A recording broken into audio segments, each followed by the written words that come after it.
concepts, let's just go look at mappings or structs or modifiers. Let's just go look at a mapping and let's grab a mapping, right? And let's copy and paste it right into our smart contract. So something called my map, I don't even know what it is, right?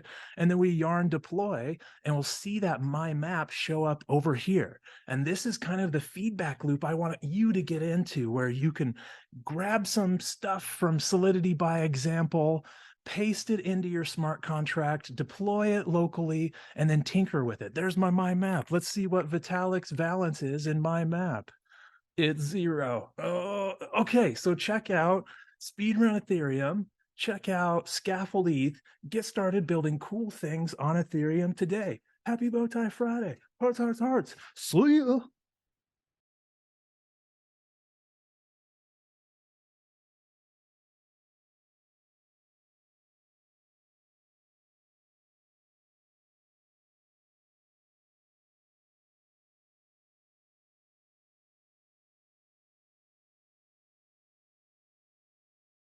Now, the reason I especially wanted to show you all of these debugging things right now is because we are about to move off of Remix. Remix has been this phenomenal IDE, or this phenomenal integrated development environment that allows us to quickly try things and quickly deploy things. But we're actually going to move off of Remix to a more professional setup, and we're going to be using a modern set of tools that most of the rest of the development community also works with. And I'm going to tell you this right now. Often installing these new tools and often just getting your local development environment set up, not using Remix or not using what's called a cloud IDE, can often be the actually most difficult step in this whole process. So I want you to be absolutely vigilant in using all of the resources that I just showed you, using the chat, using ChatGPT, using Piranha, using Stack Exchange ETH, using web3education.dev once we get this up and live. Be sure to use these tools and don't let installing these slow you down, because in my mind, installing these can be the hardest part of this whole course. And it's okay. Things might not work the first time, and that's okay. Just be sure to ask questions and be very specific with the errors that you're seeing. And installing these things, that's what we're going to learn how to do right now. So Remix is a phenomenal tool, but now we're going to move over to this more professional setup called Foundry. Foundry is one of the most popular smart contract development frameworks, similar to Hardhat or Brownie, if you're familiar with those, and it's known specifically for its speed. Foundry is easily the fastest to work with smart contract development framework. One of the unique aspects about Foundry is that whereas Hardhat is JavaScript-based, Brownie is Python-based, Foundry is completely Solidity-based. So we don't have to learn any other programming languages other than Solidity to work with Foundry. And similar to everything that we've been doing so far, all of the code for all of our Foundry products are going to be in the GitHub repo associated with this course. However, the documentation for Foundry, I think, is also phenomenal. So be sure to use this as you code along. And something very interesting that I really love to do, most of these pages are pretty small. So even if your AI isn't trained off of Foundry, which as a recording, it's not, what we can do is something called context injection when we have issues. So we can copy the entire page of documentation. We can say, I'd like to install Foundry. Here are the documentations for installation. How can I do it? Do the 3 backticks, paste the whole thing in there. And by giving our AIs the documentation for working with Foundry, it's actually going to give us outputs to install Foundry. So this is a methodology you'll see me use from time to time, this context injection. You can find more information in the GitHub repo, once again, associated with this course, on installation and setup, macOS, and this should be Linux. And then we have some Windows setup stuff down here. And we're going to go over how to set up all the important things for this course. So be sure to use this as a reference. Now, a great question you might be asking is, well, what's even the purpose of Foundry? Why do we need to use this other tool? Remix is working great. Well, in Remix, you notice that we did a lot of stuff manually. Like I came in here, I had to go to compile. Maybe I wanted to test something out. I would go deploy it. I got to put a price feed in here, deploy. Okay, does the get version work? Something's wrong with my get version. Okay, my owner works. Okay, minimum USD works. Oh crap, I got to go make some little change here. You know, maybe I want get version to actually return, 7+2 or 7+1. Now I got to go, delete this. I got to go redeploy. I got to go click this. I got to go down. I got to click ever. And then if I have 100 things that I change, testing all of this is going to take a really long time. And anytime you do something, anytime us as human beings changes our code in some way, there's a chance that we break something. And remember, these smart contracts are immutable. So if we break something, if we mess something up, that's really bad because that mess up will be permanent on the blockchain. So we want a framework that helps us deploy our smart contracts, test our smart contracts, and interact with them in a much more programmatic way rather than we having to manually click around, right? If I changed 10 functions and I wanted to test they all work, I would have to go click 10 buttons. That's ridiculous. In Foundry, we can do all of that in one command or one button. So that's why we're going to be using Foundry here. And I'm so excited for you to be using this Foundry tool because, like I said, it's the fastest smart contract development framework out there right now. But additionally, it's also the framework of choice for smart contract security engineers and auditors. And I expect more and more projects in the future to be built in Foundry. So incredibly excited for you here. Now for the rest of the course, I'm going to be using a code editor called Visual Studio Code. This is one of the most powerful code editors on the planet. And if you've already got it set up, feel free to go ahead and skip this part. You'll often hear people refer to this as VS Code or Visual Studio Code or just Visual Studio. However, it's important to note that Visual Studio Code, this is different than Visual Studio, which you might see look like this. So Visual Studio Code is what you want, not Visual Studio. Visual Studio is a different application. Make sure you're on Visual Studio Code. Now, if you choose so and you're a total hardo, you can absolutely work just with your terminal or just with PowerShell or just with whatever coding environment that you want, like Atom or Sublime. However, for us, we're going to be working with Visual Studio Code. And I'm going to be going through setting up Visual Studio Code the way that I like to set it up. You can absolutely set it up whatever way that you feel comfortable. Now we're going to go through 3 different installation processes and pick the one that's most appropriate for you. The first one is going to be for Mac and Linux users. The second one is going to be for Windows users. And then our third one is going to be a last ditch effort. If for whatever reason you can't get Windows or Linux or the Mac instructions to work, we're going to use a Git-pod installation. Now, I highly, highly recommend that you try to get everything working locally without using Git-pod. However, if for whatever reason you can't get those installation pieces to work, we will have Git-pod instructions for all of the repos that we work with here. But to get started, we'll start with the Mac and Linux installation instructions.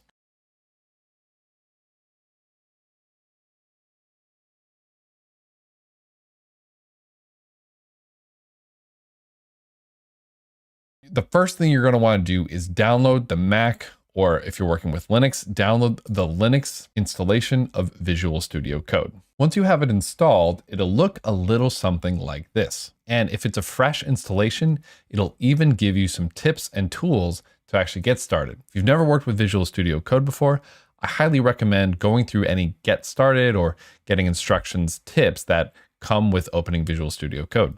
Additionally, we have a Visual Studio Code crash course in the GitHub repo associated with this course. Now, one of the awesome things about Visual Studio Code is it has this thing called terminals, which are command line prompts that allow us to run scripts. Basically, it's where we're going to be running all of our code.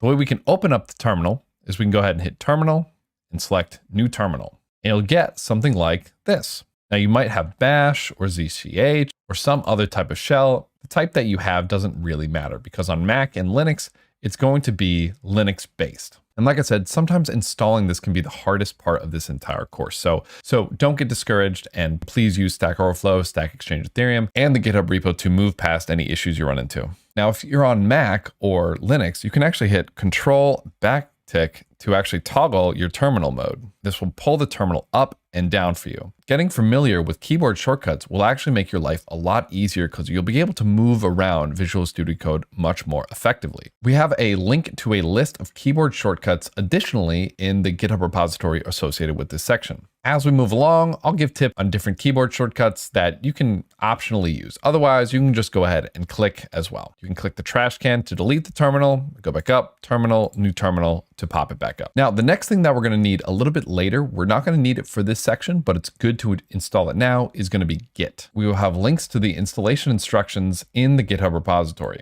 Installing Git on Linux, you're going to use one of these two commands. And on Mac OS, if you just type Git on the command line, it should go ahead and prompt you to install it. So if we're back in our command line and we just type Git, it should prompt you to go ahead and install it. And if you do git -- version, you should get something that looks like this. You can also use a macOS Git installer by clicking this link here and running through the installation process. All right, now that you have Git and Visual Studio Code installed, we can continue on to the next section. Awesome. If you're not planning on using Windows or Gitpod, feel free to skip the next two sections.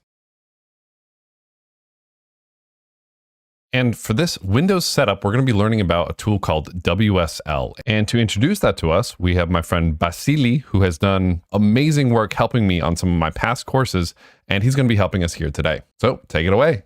This tutorial is going to be useful for any Windows version from Windows 10 and above. Let's get started by installing our code editor, in this case Visual Studio Code. So let's type VS Code on the browser and hit enter. Select our version for Windows, select the destination and click Save, and the installation process is going to be the same as any other program. So let's select and accept the agreement, click Next, add code to the path, create a desktop icon, Next, and install. This shouldn't take a lot. And this is how the editor is going to look like the first time we install it. We can customize the theme, create shortcuts, and sync with other devices.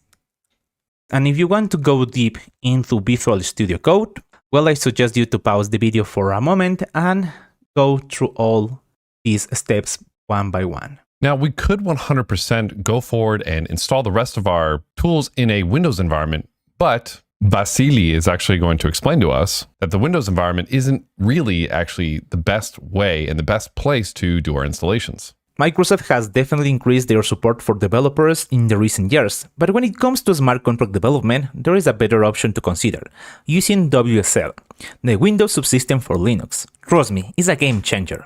You see, smart contract development often involves working with tools and utilities that are commonly found on Unix-based environments. While Windows has come a long way in accommodating developers, there can still be some challenges when it comes to running certain command line tools and setting up the right development environment. Not mentioning that if you want your code to run on any machine using a Unix-based system, Mac and Linux, is better for your developer needs. Here is where WSL shines. By installing a Linux distribution through WSL, you gain access to a full-fledged Unix-like console right on your Windows machine. And don't worry, you don't need to be a hacker or wear a hoodie to make it happen. It's actually quite simple. So let's do it.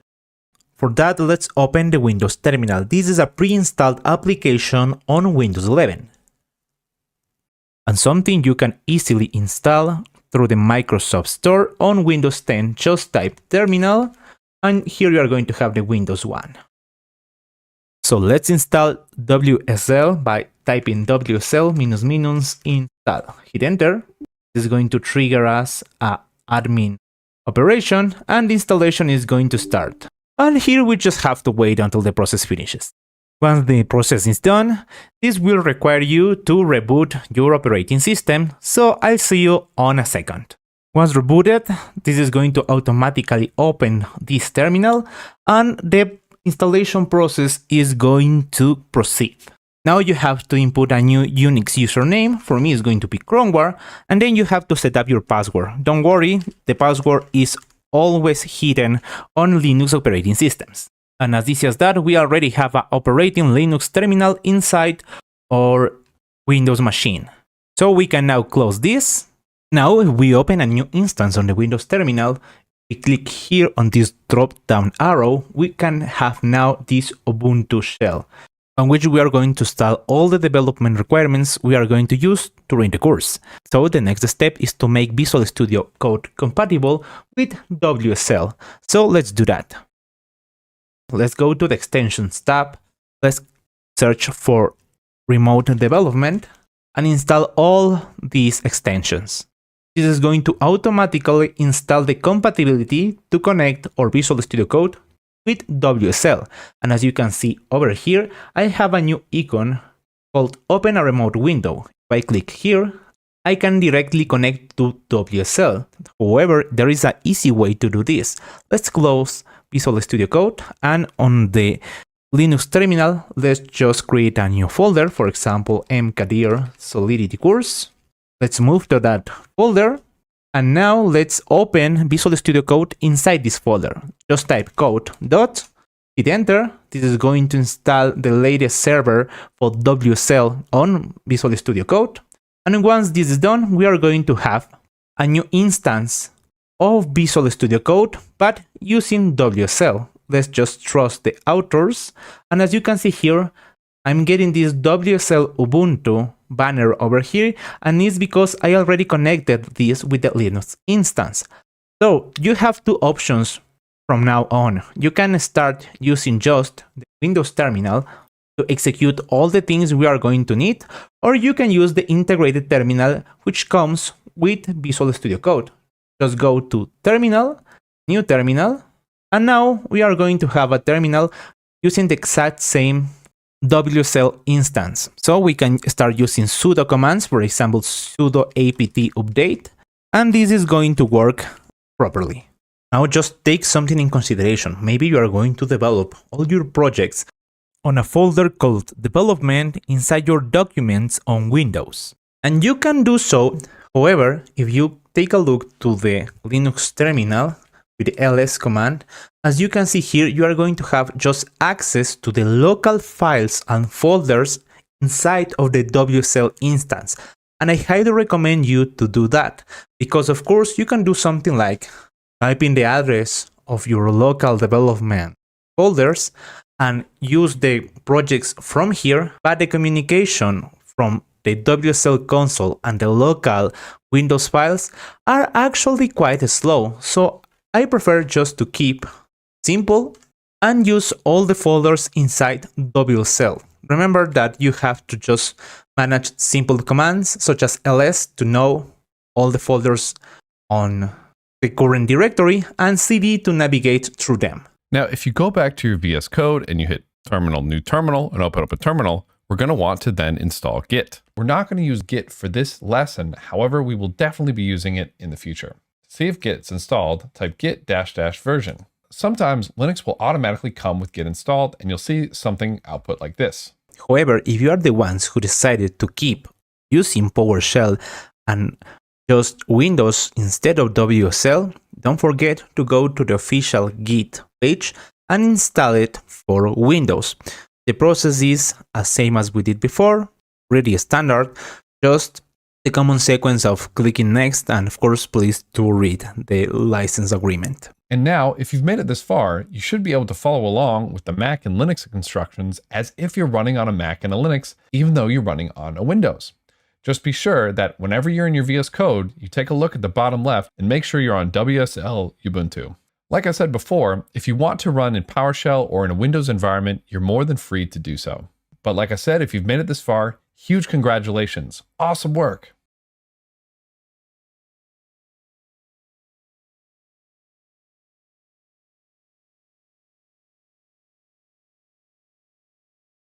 And then finally, our last setup is going to be using a tool called Gitpod. Starting from lesson 5, the lesson that we're on right now, Ethers.js Simple Storage, all of our code repos are going to come with a button.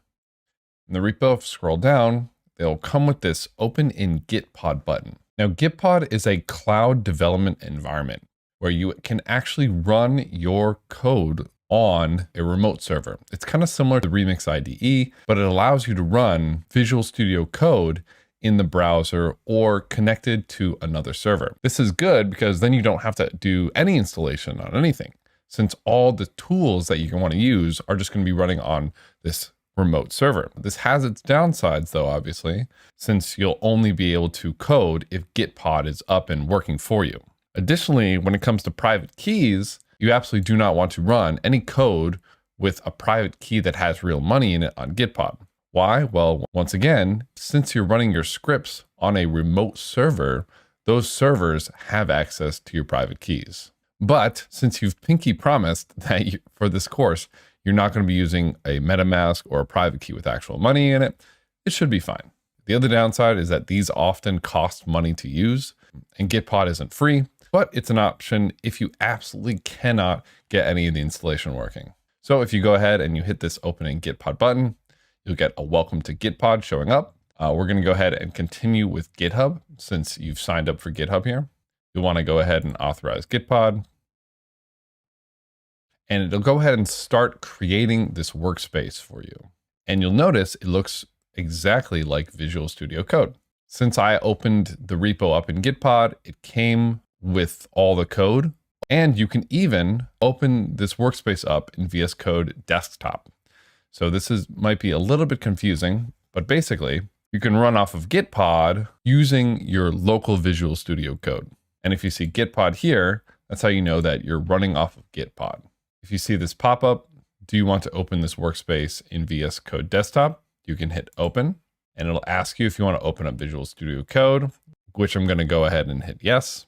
And you'll get something that looks like this on your Visual Studio Code. It'll tell you that it wants to install the Gitpod extension and then open that Gitpod URL. So you can go ahead and install it, reload window and open. And it's going to go ahead and start connecting to the Gitpod workspace. And this is going to be the same as running Gitpod in the browser here. Or you can also do it manually by hitting the Gitpod in the bottom left and then type in open in VS Code. And then you should be able to run it in your Visual Studio Code. For now, I'm going to recommend that if you're using Gitpod, just stay in the browser, just so that you know, okay, I am running this on a remote server. And just as a reminder for you that you're not actually locally developing. And hopefully this will be a trigger to not actually put any special private keys or anything like that. But you can make workspaces, you can make new folders, and you should be able to run all the commands on here as if you were running locally with Visual Studio Code.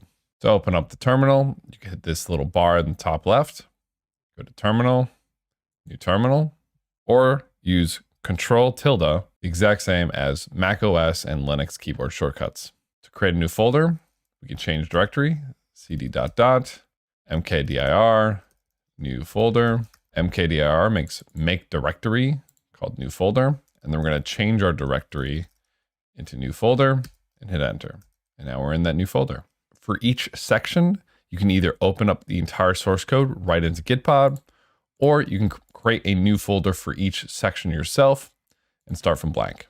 And then you would just type code, period, and you'd be in a brand new folder. And if you're using Windows, this should say WSL or Ubuntu or something like that. And if you have all that, that means we're ready to go. Now, a quick note, something that you'll see me do a lot, and you can do this as well. Oftentimes, when my terminal gets really, really big, or there's a ton of commands in here, it gets a little bit overwhelming for me. So one thing that you can do is you can type clear and hit enter to clear it. Or what you can do is you can hit Command K if you're on a Mac, or Control K if you're on a Linux or a Windows. And it's one of my favorite keyboard shortcuts that I use all the time. Additionally, the trash can and the X here are very different. If I go do a couple of enters here and we're down here, if I hit the X here and then pull my terminal back up by doing the toggle or by doing terminal, new terminal, you'll see all those lines are still here. But if I hit the trash can and then pull the terminal back up, you'll see it actually refreshes. Mine has a special command that prints stuff out. Trashing your terminal is basically deleting whatever's running in it, and the X is just hiding it. And it's hitting Control tilde or toggling our terminal or whatever command it is on your environment. That's equivalent to hitting the hide, not the trash. So if we want to remove and start a terminal over, we hit the trash can and then we pull it back up. So after we have that set up, the next thing that we're going to want to install is actually Foundry itself. In the Foundry book, you can find this in the installation tab, or you can go to getfoundry.sh and it'll have this command that you can actually just go ahead and copy. Windows users, we're going to teach you how to do it the Linux or Mac OS way, so just stay tuned. So we're going to go ahead and copy this and run this command. Again, we can go terminal, new terminal, and there are also some shortcuts to do this. I'm just going to go ahead and paste this in here and hit enter. You will need internet access for this to work because it's actually downloading Foundry from this website. And let me just move this up, zoom in a little bit here. And you'll see me do this a lot In the terminal, I'll type clear a lot to remove anything that's been coded or output in our terminal here. Or you'll also see me do Command K like that, which clears the screen. When I'm typing in the terminal, you'll see me hit Control W a lot, which actually removes the most recent block of code you've written. You'll also see me do Control U, which deletes the entire line. So I'm going to use Command C for copy and Command V for paste a lot. For those of you on Windows and Linux, it might be Control C and Control V. And if you're unfamiliar, you can Google the keyboard shortcuts for copying and pasting for Windows or Linux. If you're on a Windows, these keyboard shortcuts might be a little bit different. We've got a list of keyboard shortcuts in the Git repo associated with this course. But if you've just run that curl command, you'll see an output at the bottom down here that says something like detected your preferred shell is whatever your shell is here and added Foundry up to path. Run source or simply start a new terminal session to use Foundry up. And once you run that, we can go ahead and run Foundry up, and this will actually install and update Foundry to the latest version. Now, whenever we want to install and update Foundry, we can just run Foundry up like this. It'll automatically install everything. And Foundry comes with 4 components: Forge, Cast, Anvil, and Chisel. We'll know we've installed these right if we run Forge -- version, and we'll see an output that looks something like this. Now, something important to note, if you hit this trash can in the top right, this actually kills the terminal. It's different from the X, which is just close the panel. If we close the panel and then we reopen our terminal by hitting terminal, new terminal, like this actually creates a new terminal, which we can kill like this, but our old terminal is still up. In order to actually delete this terminal, we have to hit the trash can. Now you want to try this out now. Delete your terminal like we just did, open up a new terminal and run Foundry up. If this doesn't run, we might have an issue with your path and you might need to add Foundry to your path. If this is an issue that you have, please make a discussion on the GitHub repo associated with this course, or please first check this lesson 6 of the GitHub repo associated with this course, and we'll add some debugging tips to make sure that that does indeed happen. Or if there is no debugging tips here, make a discussion on the course. But first, be sure to check to see if that discussion already exists. And you should be able to do Forge -- version. However, what can happen is if you trash can the terminal and open up a new terminal, if you run Forge -- version now, it might say Forge command not found. This means that you have to rerun this command, this source command that Foundry told us to do.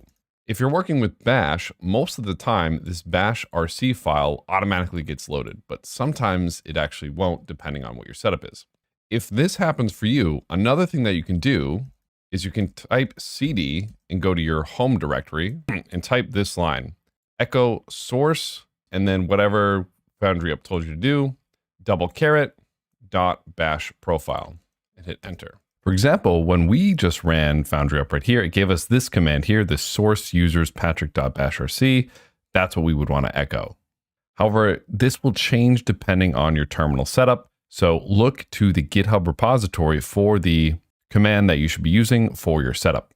Please make a discussions thread if one does not already exist. What this will do is it'll add this command to the end of your bash profile. Make sure you do double like this, otherwise you could override whatever's currently in your bash profile. Now I'm going to give you a command that if you screw up, you could accidentally override some stuff. If you've never used bash profile before, you kind of don't have to worry about it though. The other command you can run is something like this. If you do get an issue, we can just ask an AI something like, how do I get my bash RC to load by default? And there's a couple of different ways for this depending on what system you're using and what you're working with. All I'm going to say though is if this happens to you, if you run Forge -- version and instead of getting an output, you get something like command not found, ask an AI or come into the discussions of the channel. And as people run into this, we'll build and start a discussion. And if enough people have issues, we'll create a new file here to help people debug that issue. So, but it looks like ChatGPT does give a pretty good output of what we can do. We can edit our bash RC, our bash profile, our profile, etc., and work with it like that. So if you run into that issue, there's plenty of things we can do to fix it. Don't worry. But if you're a little nervous, feel free to use the discussions channel of the course. Got it? Okay, great. If you see an output like this, you've done it right. If you see an output like, we don't know what you're doing, you've done it wrong. All right, great. And again, installing these can be some of the hardest parts of this course. So don't get discouraged if this doesn't work right away. If it worked right away for you, that's actually amazing. Now also the control backtick shortcut toggles the terminal visibility between up and down. I also have Command J as a toggle for panel visibility as well. This is a key binding that you'll see me use pretty often because we often will flip back and forth between the terminal and our code, which is going to be up here. In fact, if we click this Explore button on the left, we can select this area, select New File, do something like hello.txt, or better yet, hello.sol, and we can add some code in here. What's important to know is if you see this white dot in the top section here, this means that this file isn't saved. Command S or Control S, depending on if you're on a Windows or Mac or Linux, will save it and make that white dot go away. Unsaved, saved, unsaved, saved. It's important to recognize if a file is saved or not, because if it's not saved, it might not do what you think it should do. So I kind of by default will always automatically save by hitting Command S, and it's a good practice to get into. Just always auto save everything you do. We can also delete this file we just created by right-clicking it and selecting delete, move to trash. Final thing that we want to install, and we'll install a lot of these as we go along, is actually an AI extension, something in VS Code to help us actually have AI inside of our Visual Studio Code. If you select this little box looking thing that says extensions, you get a search box which allows you to search for extensions. The AI that I work with the most is GitHub Copilot, but you can use whatever AI you want, or you could just not even use an AI. GitHub Copilot does cost money to use, so feel free to also not use it. There's some other free VS Code extensions that use AI, so feel free to browse around and choose which one you like. For me, I'm going to go ahead and install GitHub Copilot. You'll get a little guy in the bottom right for your VS Code that will let you know that you've done it correctly. You'll need to sign into GitHub, which is something that we've recently made, in order for it to work. Now, you'll see me using GitHub Copilot pretty often when I write my code. Because I have this little doodad on down here, I can start writing some code and GitHub Copilot will start giving me suggestions as to what I should write. For example, if I were to add spdx license identifier, GitHub Copilot actually automatically starts to gray out and give me a suggestion. If I hit tab, I can auto-complete my code with GitHub Copilot suggestion. Alternatively, what I could do, then for example, I could keep coding and I can see it's already giving me a suggestion here. And if I hit up key enter, I'll actually open up this bit on the side where GitHub Copilot will give me a ton of different solutions on what it thinks I'm trying to write. And I can just pick one of these solutions.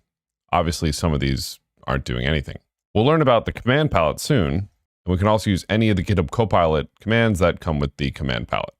An alternate to VS Code is a tool called VS Codium. So VS Code is a tool that's owned by Microsoft, and it sends up telemetry data up to Microsoft. So basically, it can send data about ways to make your experience better with VS Code.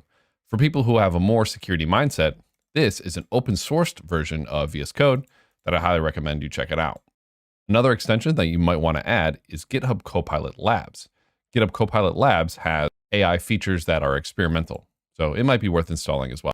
All right, fantastic. At this point, you should be 100% set up with Visual Studio Code and Git. If you're using Gitpod, that's great as well. And if you're using Windows, you should be 100% using WSL because the rest of the commands are only going to work if you're using WSL, and we're only going to be working with Linux, Bash, or ZSH commands moving forward. If you want to be a hardo, like I was saying, do everything in PowerShell, that's great too. Moving forward, what I want you guys all to do is open up your terminal, the different ways I showed you, and create a folder by typing in mkdir foundry -f23. And then you do cd foundry f23. You'll notice something else I do a lot is I'll type the first couple letters of the folder I want to go into, and then I'll hit tab, which will auto-complete a lot of stuff for you in the terminal. Sometimes it doesn't work. You'll get better at figuring out what auto-completes and what doesn't. If I hit enter, this means I'm now inside of my Foundry F23 folder, and I can run commands inside of this folder. Moving forward, I want you to put all of your repositories inside this folder. This way, moving forward in the future, when you start actually working on projects in real life, you can refer back to this folder and refer back to code that you wrote and refer back to your notes to make sure that you understand stuff moving forward. We've got git -- version, forge -- version. We have cast -- version, which cast came with Forge and Foundry. We have anvil -- version, and we also have chisel -- version. I'm going to type clear or hit Command K to clear everything in the terminal. And all right, now that we have everything set up, let's go ahead and start creating our simple storage project in a professional environment. This is going to be the exact same environment that the big protocols use. These are the environments that Uniswap, Aave, Curve, etc., these billion-dollar groups use. You are learning the exact same tools as them. Additionally, for those of you who are interested in security and auditing, Foundry is the most popular tool amongst auditors. So for those of you who want to become security researchers, you're going to learn the exact same tools that the best of the best use. You ready? I sure am. So let's go ahead and create a new folder inside of this folder here. To do this, we're going to type mkdir Foundry simple storage F23. And then we're going to cd into Foundry simple storage F23. And you'll notice I hit tab there to autocomplete again. Now everyone's terminals are going to look a little bit differently. Mine tells me the exact path of the folder that I'm in, but I have a alias called video shell, which just shows me the current folder that I'm in. And I'm going to use that for the rest of the video. So if you see my terminal look like this, it means I'm at this location. Now, if you're inside of this folder, you can actually type in code and then hit a period, and then you should get a new Visual Studio Code, which is now defaulted to that folder. If you don't, you can also hit File, Open Folder, and select the folder that you want to open, which will also open up a new Visual Studio Code inside of that folder. If you open up your terminal now, you'll see that we are indeed in the folder for this project. And now on the left-hand side over here, this Explorer piece, we create a file, you'll see it pop up in the left-hand side of our Explorer. Touch is a command to create or touch a file. And we can go ahead and click it and type stuff in this file. Now, all these cd and mkdir and all these commands are known as bash or zsh or like Linux terminal commands. And we're going to be using them a lot throughout this course. If you want, it's a great lesson on working with bash and cch and Linux commands on the Free Code Camp YouTube. But at the same time, most of the time, ChatGPT and most AIs are actually very well versed in bash and Linux commands. So anytime you have a problem doing something, you can often just ask one of these AIs and it can help you out. As of recording, this one just came out a couple of weeks ago, so it's incredibly up to date. So if you want to get the basics down, it's only about 45 minutes long. I definitely recommend watching this so you can at least be familiar with some of the power that bash has. You can absolutely continue on with the course as is and just use AI to augment you, but for those of you who want to get more knowledge, definitely check that out. And again, the reason I have this -F23 is to let everyone know that this is associated with the Foundry 2023 course. But awesome, we can actually begin getting set up with our own local environments similar to that Remix VM that we saw when we were working with Remix. We can work with our own local blockchain and do a bunch of stuff locally. As you can tell by the name of this project and from what I was saying earlier, this is going to be our simple storage project, but coded with Foundry, which again is a smart contract development framework that's going to make our deployments and interactions with our code much more professional. To get started with Foundry, what we can do is we can open up our Explorer to see what's in here. Let's go ahead and delete hi.txt, move to trash. I'm going to do my video shell command here, which won't work for you, but it works for me. What we're going to do is we're going to run a command to create a new Foundry basic project for us. And if you go through the Foundry documentation, this is going to be basically this creating a new project section of the documentation. And if you want to follow along with the documentation, you can do that as well. But to do this, we're just going to run forge init like this. And we'll see it created a ton of folders over on the left-hand side for us.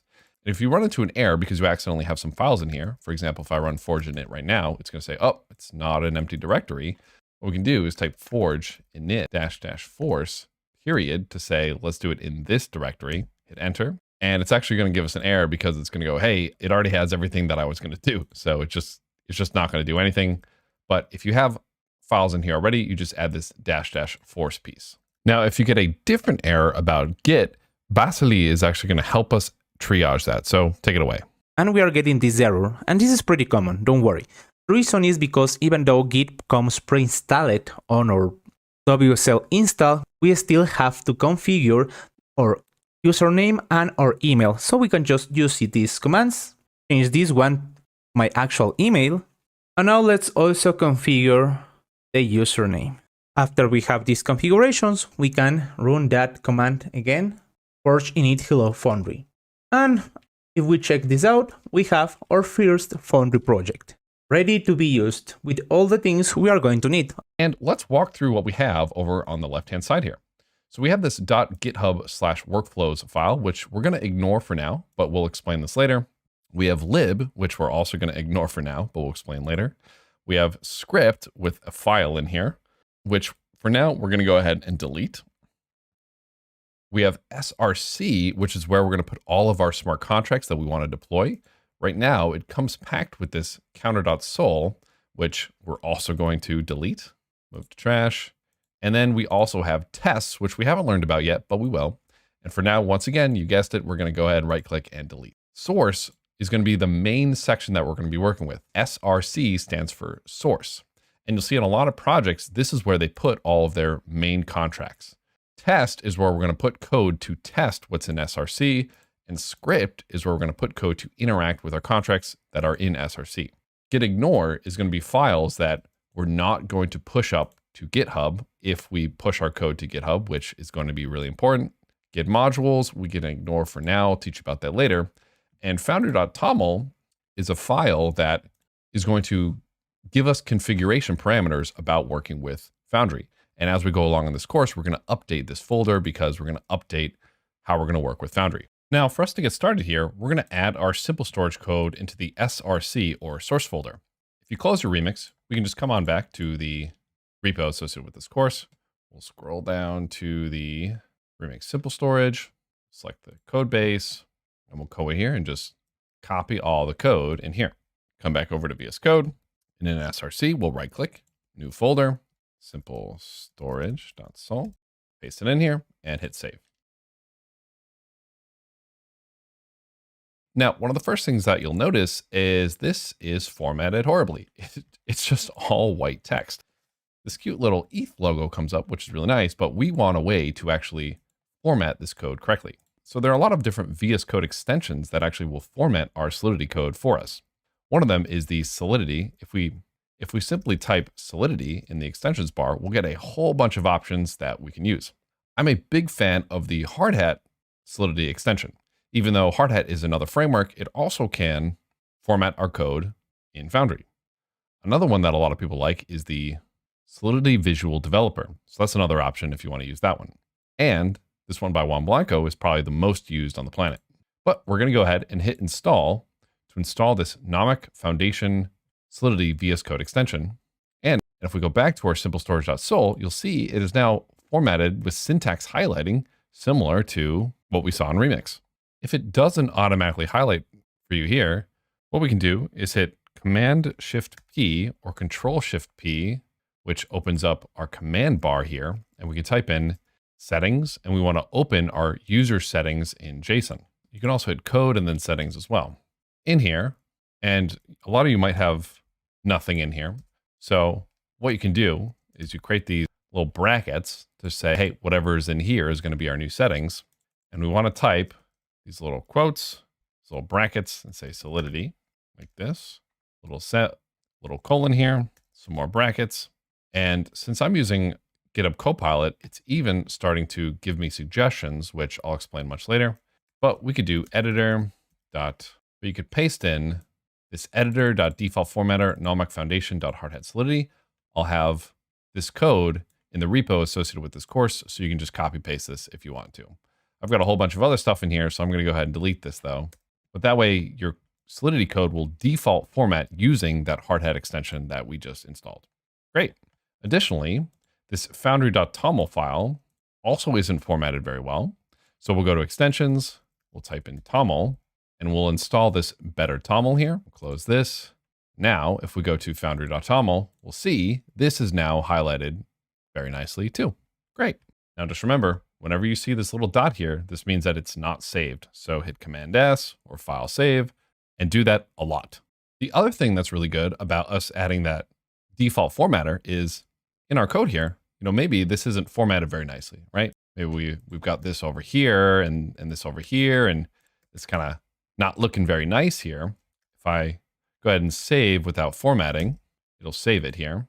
But what we can do is if we add that auto formatter, now if we do Command Shift P, again, that brings this up, this command palette up. You can also get it by hitting View Command Palette, and we type Format Document.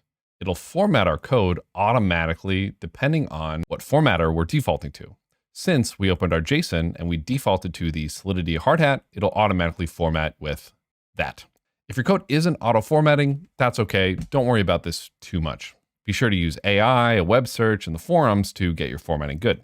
The other thing that I like to do is we'll go over to settings again. We're not going to go to the JSON. We're going to open the user settings, and we're going to type in format on save, and we'll check this box on. This way, every time we save, it'll automatically format. So if I have this and I hit save, it'll automatically format my Solidity code for me. If I don't want it to format, again, we open the command palette with Command Shift P or View Command Palette, and we can say save without formatting, and it'll save it. See, the white dot is gone and it will not be formatted. But I'm going to save and reformat it because I like it formatted. And just to note, we pretty much never want to open these default settings, JSON, so avoid that one. All right, great. And just with this little pieces of code and Foundry installed, we can go ahead and compile our simplestorage.sol right in our terminal. So what we can do is we pull up our terminal and we can type in forge build or forge compile. And this will compile our code like so. Once we compile, we see a couple new folders show up. One of them is out. And this file in out has all the different information that the Remix compiler would have. For example, it has the ABI. If we go back to Remix, we go to the compiler tab, we go to one of our contracts, we scroll down, we can see we have the ABI section, or it's also in the compilation details. In VS Code, we can even click this little drop-down thing next to it, and it'll minimize the ABI, and we can see the rest of this stuff like bytecode, method identifiers, and all this other stuff, which we'll learn about later. We also get this cache folder. This is a folder that you could basically ignore. Now, anytime in our terminal we hit up, we can actually cycle through commands that we've recently run. So if I run some crazy long command like this echo here, which is a bash command, don't worry about it, and I want to run it again, I can just hit up. All right, great. So one of the things that we did in Remix quite a lot was we deployed our code to a Remix VM or a JavaScript virtual environment. We want to be able to do the exact same thing in Foundry in order to test and interact with our contracts. Foundry actually comes built in with a virtual environment in the shell. And if you run Anvil, you'll get an output that looks, and we pull this to the top, you'll get an output that looks something like this. Anvil, and we get some fake available account with some fake private keys. You'll also get a wallet mnemonic, the derivation path, which you can ignore, some details about the blockchain, and then this endpoint or RPC URL, which we're going to learn about soon. For now, if you want to close this, hit Control-C or just delete your terminal to end running the Anvil blockchain. Now, moving forward, we're going to work with Anvil, but I do want to give you an intermediary step, and that's going to be with the Ganache ETH chain. And we'll have a link to this in the GitHub repo associated with this lesson. Ganache is a one-click blockchain, and it gives us a user interface or an app for us to look at our transactions in an easier way. So if you go ahead and download it for your system, we can get started there. Now, a note for Windows users, if you're using WSL, the setup here is a little funky. We ran into some issues with it in our previous course, and we'll have some troubleshooting tips for those of you who are using Windows and WSL if you want to work with Ganache. Everything that we're going to be doing moving forward, though, does work with Anvil. Ganache just allows us to see transactions a little bit better than viewing all this stuff in the terminal. So if you're having a hard time with Ganache, don't worry. We can do everything that we're doing with Anvil, which should work for you, no problem. Once you have Ganache installed, when you open it up, it'll look something like this. And if we hit Quick Start for Ethereum, we'll actually create a brand new locally running blockchain with a nice little UI to view things. Same as Anvil and same as Remix, we get some addresses, we get each of them has balances, they come with some dummy private keys and dummy addresses and the likes. What's nice about this is that we can see the blocks, we can see different transactions, and if we're working with Truffle, we can see contracts. We're not going to work with Truffle though, but these are going to be very helpful for us to view stuff.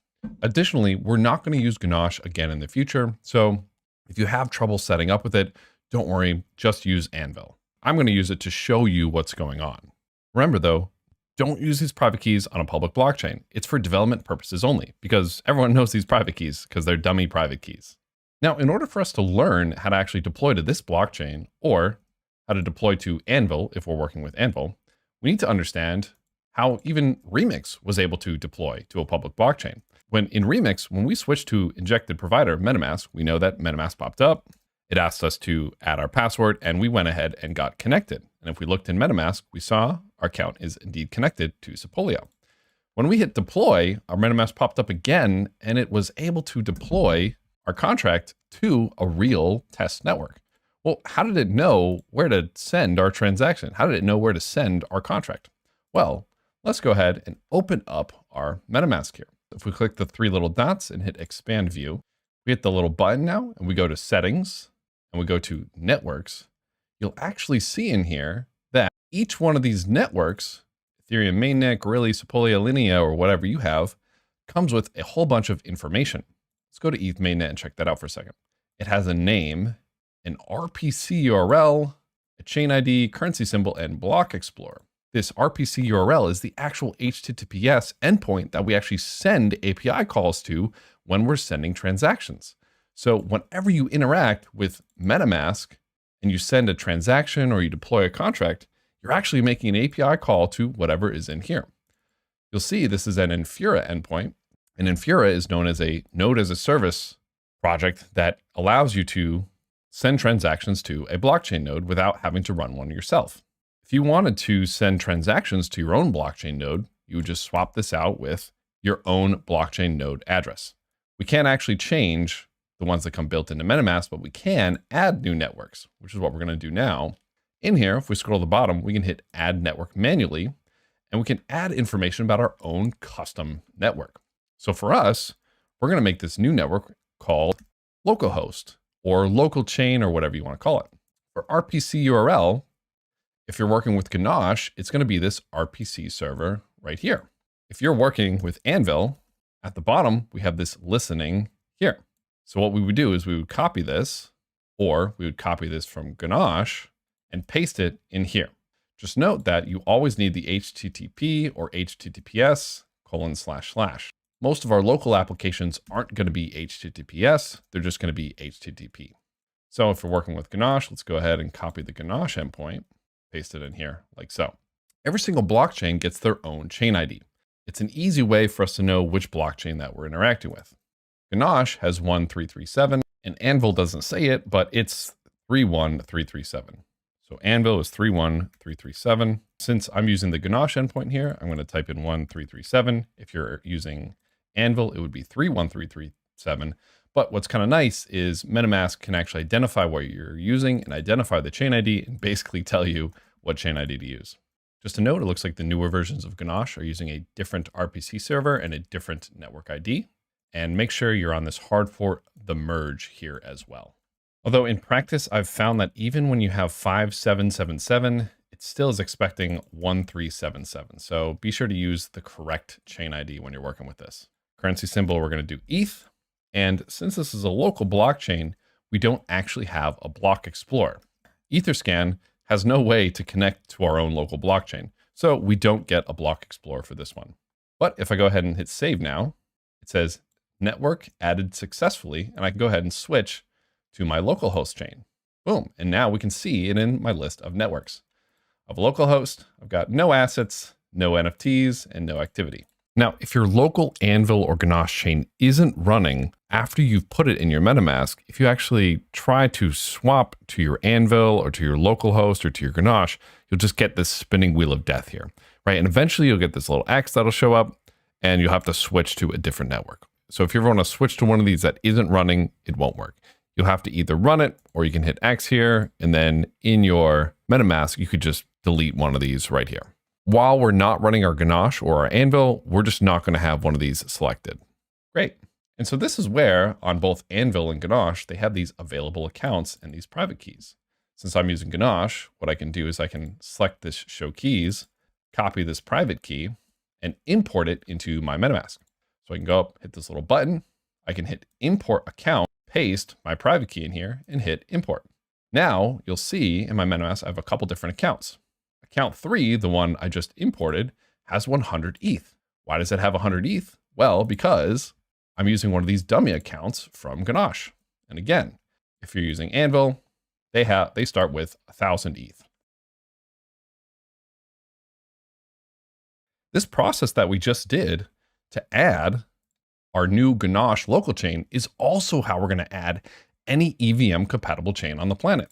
We'll just hit add network, and MetaMask actually comes built in with a lot of these. And for example, if we wanted to work with Arbitrum 1, we could just hit add and it would add all this information in for us. Approve. Network adding successfully. But if MetaMask doesn't have those built in, that's the process. Now, if we go back to settings, network, localhost, this endpoint is the most important thing you need to send a transaction to a blockchain. You need a connection to a node in order to send transactions to. If you wanted to send transactions to your own node, you would run something like Geth, which is an execution client, and then something maybe like Teku or Prism, which is a consensus client, and send transactions there. I'm not going to go over this right now, but I highly recommend that those of you who are curious, maybe you take some time and you try to run your own Ethereum node. I run many Ethereum nodes and it's a lot of fun. That's kind of a weird thing to say. It's fun to run nodes. Whatever. It is fun to run nodes. Each one of these blockchains has different methods you could send to them to do things. If you're familiar with APIs and HTTP endpoints and you go to this Ethereum JSON RPC specification site, you can actually see all the different methods that Ethereum blockchain nodes can make and most EVM blockchain nodes can make. And when we actually sign and send transactions, it's these calls that we're actually making, like ETH sign transaction, send raw transaction, etc. We're actually not going to be going over interacting with these because Forge actually handles a lot of sending these transactions itself. If you want to learn how to send a raw transaction, making raw API calls to your own Ethereum node or an Ethereum node as a service like Infura or Alchemy, you would do that in a different programming language like Bash, Python, or JavaScript. All right, awesome. Now that we have our endpoint and our private key, we pretty much have everything that we need to deploy to our own local blockchain, be it Ganache or Anvil. Same as working with a real blockchain, we need an actual balance to spend gas to deploy our contract. Now, there's actually two ways that we're going to learn to deploy contracts. And the first way is actually with just working with the command line. If we're in our command line, if we're in our terminal here and we do forge --help, we can actually see all the different commands that Forge comes built in with. The one we're going to be working with right now is this create command. And if you read it, it says it deploys a smart contract, which is perfect. That's exactly what we want to do. And if we're in our command here, let's hit clear and we do forge create --help, we can see a ton of different options for deploying our contract. Click show keys, copy the private key. Again, if you're using Anvil, use the private keys there.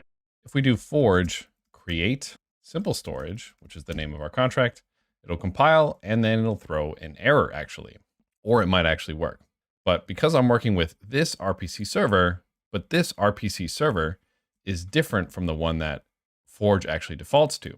So instead, what I can do is forge create simple storage --RPC -URL, copy this, paste it in here. It might be upset with the uppercase. So let's just make that lowercase and I'll hit enter and this won't work either.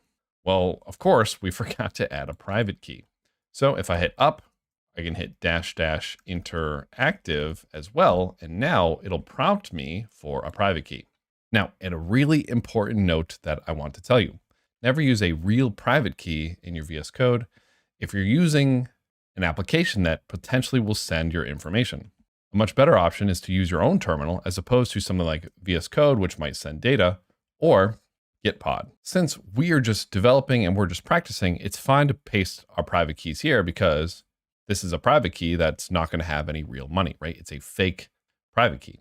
So for now, we can go ahead, we can go back to our Ganache or back to our Anvil, hit show keys, copy this private key, paste it in here. It won't show up if you hit paste, but I'll hit enter and we'll go ahead and see information about our transaction. Now, if you're working with Ganache, we can now hit done here. We go to blocks, we see we created a new block. We go to transactions, we can see that we sent a transaction and we created a contract. And then you can see logs about working with this as well. Fantastic. If you're working with Anvil and you send a transaction, you're not going to see any of those details. For those of you who want to continue to see these blocks and these transactions and want to keep working with Ganache, feel free to do so. Moving forward, we're going to work with Anvil. So I'm actually going to close Ganache now. I'm going to hit clear in the terminal and I'm going to run Anvil here. And what I'm going to do is I'm going to create a new terminal by hitting the plus button here. And we're going to run that command again, but we're going to run it with a private key from Anvil. So if we go to here, we can do forge, create. This time we don't have to put an RPC because Forge defaults to the Anvil one, but I can say simple storage /interactive. It'll do enter the private key. I will paste it and we'll go ahead and deploy. Go to Anvil. We don't get any logs like this, but we can see we went ahead and actually deployed it to our Anvil blockchain. Awesome work. Another way we can do this forge create is by running forge create simple storage. If we wanted to be incredibly explicit, we would do --RPC -URL, copy this, HTTP, // paste it in there, --private key, and back in Anvil, copy the private key, paste it in like this, and we would get the same thing. Now, here's what I'm going to tell you, and this is incredibly important. Pasting in your private key like this is no bueno. Very bad. We pretty much never want to have our private key in plain text, especially our production or our private keys with actual money. Putting this private key in plain text is not a big deal because this is a fake dummy one. It's also bad to have our private keys in our shell or bash history. If I hit up once on my terminal, I can see the private key in here, which is why the interactive is a little bit better because it at least obfuscates the private key.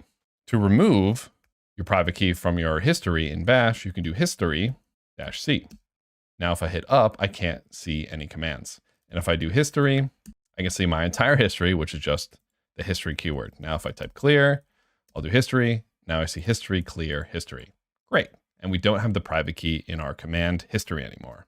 We will learn more about proper private key safety in the future, but I want you to do something for me right now. In a new file, I want you to right click and I want you to write promise.md. We're going to hide the terminal. And in here, we're going to say, I promise to never use my private key associated with real money in plain text. In fact, take this and tweet this. I promise to never use my private key associated with real money in plain text. And I can't spell, and that's fine. And then if you want to @ me, or you want to @ Cyphernautics, or whatever, go ahead and send that. We are going to have more of these promises that you're going to do, but this is the first one that I need you to understand. Right now it's cool because these are dummy keys, but in the future, it will definitely not be cool. And I'm stressing this because I've seen a lot of multi-million-dollar companies not follow this and get their private keys hacked. Great. Now, of course, though, the basic way to deploy to any blockchain would be forge, create the name of your contract, add the RPC URL, and then add your private key. We're going to learn how to get RPC URLs for free using Alchemy for any blockchain that we want. And like I said, more safe private key methodologies in the future. But now you've just learned how to deploy your contracts to any chain from the command line. This is great. All right, great. So now we've learned how to actually deploy a contract to any blockchain that we want using the command line. Now I'm going to teach you the second way we're going to deploy our contracts, And this is the way we're actually going to do it for the rest of the course. When we're deploying our code, we want to make sure we have a continuous, reproducible way to deploy our smart contracts. And when we test our code in the future, we want the tests to test the deployment processes as well as the code. So instead of just doing the command line, we're actually going to write a script for us to deploy our code. And because Foundry has everything written in Solidity, this script that we're going to write to deploy our code is also going to be written in Solidity. And this is where Solidity as a contract language versus Solidity as a scripting language is a little bit different. Foundry has a whole bunch of built-in stuff to give our Solidity even more functionality outside of just smart contracts. And you'll learn about how later in the course. But for now, we're going to learn how to create a script to deploy our simple storage contract. And the way we create a script to do it is first, we come to our script folder, we'll right-click, new file, we'll create deploy simple storage.s.sol. This .s.sol is just a Foundry convention. Most of the time, scripts have a .s.sol instead of just being .sol. And in here, we're actually going to write a contract in Solidity to deploy our smart contract, which sounds a little bit weird, but don't worry too much about that. This deploy script is going to be written in Solidity, but it shouldn't be considered a contract that we actually ever want to deploy. It's just for deploying our code, but it is written in Solidity. So since it's written in Solidity, we'll do the same thing as usual, spdx license identifier, MIT. And if you're using GitHub Copilot, it might even auto-suggest like this. And I'm just going to go ahead and hit tab. I'll do pragma Solidity 0.8.18. And then I'll create contract, deploy simple storage like so. And I'll hit save. If you go to the Foundry docs, we can actually scroll down to this Solidity scripting section in the tutorials, and you can learn how to actually write scripts and work with scripts. The first thing that we need to do in order to tell that Foundry that this is a script is we need to actually import some additional code. Now, one of the things that we saw in here was this lib folder. And this lib folder actually starts with another folder called Forge STD. This Forge STD stands for Forge Standard Library. In here, there's a ton of helpful tools and scripts for working with Foundry. And to tell Foundry that this contract deploy simple storage is actually a script, we need to import from Forge STD. So we can do import forge-std/script.sol.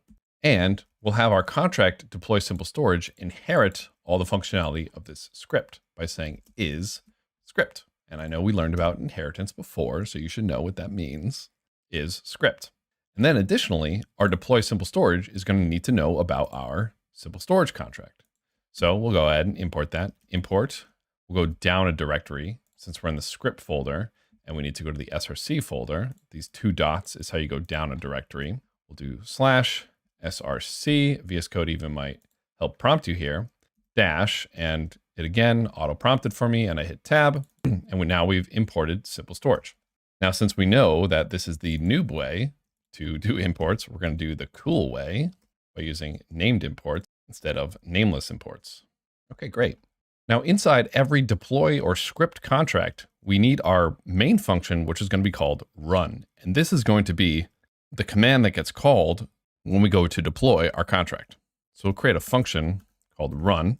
We'll make it external, and we can have it return a simple storage contract. And in here, we're going to use a new keyword that we haven't used before. We're going to say vm.startBroadcast. VM is a special keyword in the Forge standard library. The VM keyword is a special keyword that we can only use in Foundry. It's related to something called cheat codes. We're not going to go over that too deep right now. You can see a whole list of Foundry cheat codes in the documentation and Forge standard library references, which have even more cheat codes as well. This VM stuff is only going to work in Foundry. If you actually were to try to deploy this in Remix or some other framework, it wouldn't work. These VM cheat codes only work in Foundry. It's not valid in regular Solidity, but if we're inheriting Forge STD code, this VM keyword exists. If you're using the Hard Hat Solidity extension, we can actually control or command click into VM, and we can actually see where it's defined. But if that's confusing, ignore that for now. This VM.start broadcast says, hey, everything after this line inside of this function, you should actually send to the RPC. And then when we're done broadcasting, we're going to do VM.stop broadcast. So everything inside of these is what we actually want to send and deploy.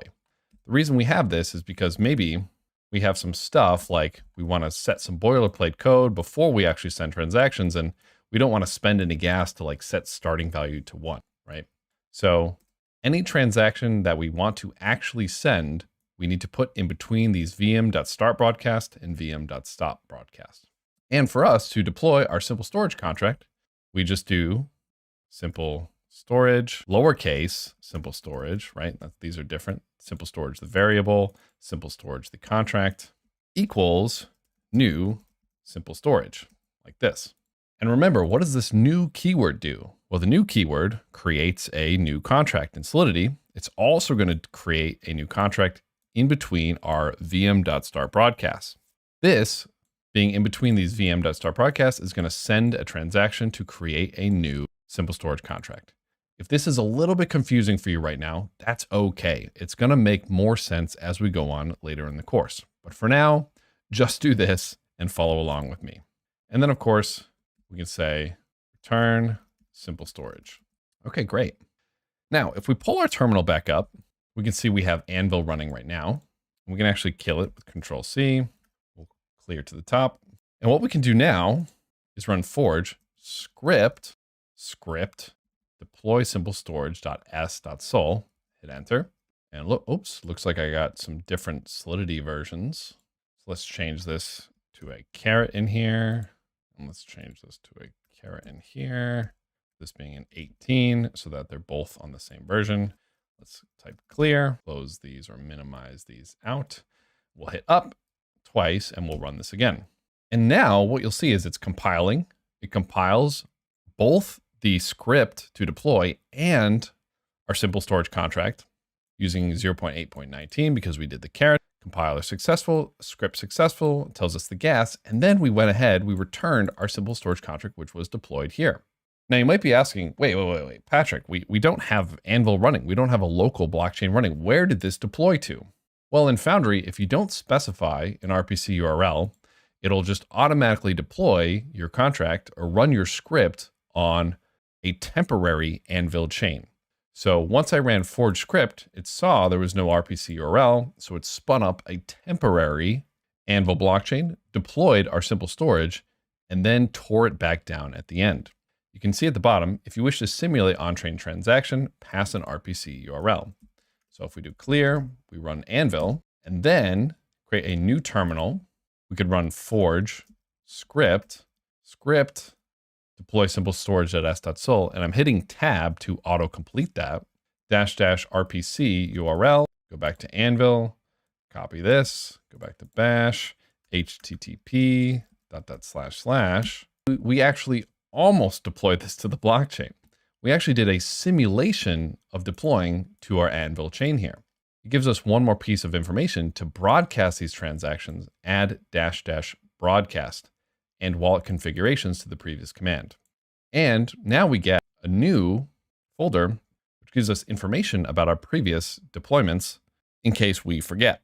For example, if we deploy a contract, we can flip back here and see where we actually deployed code.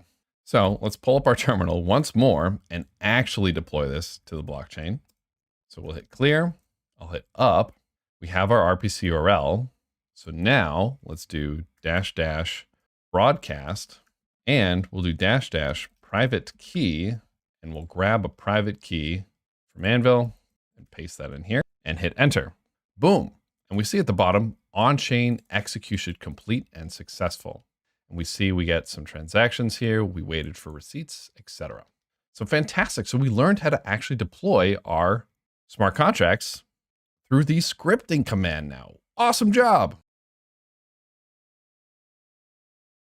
Now let's learn a little bit more about what actually just happened, right?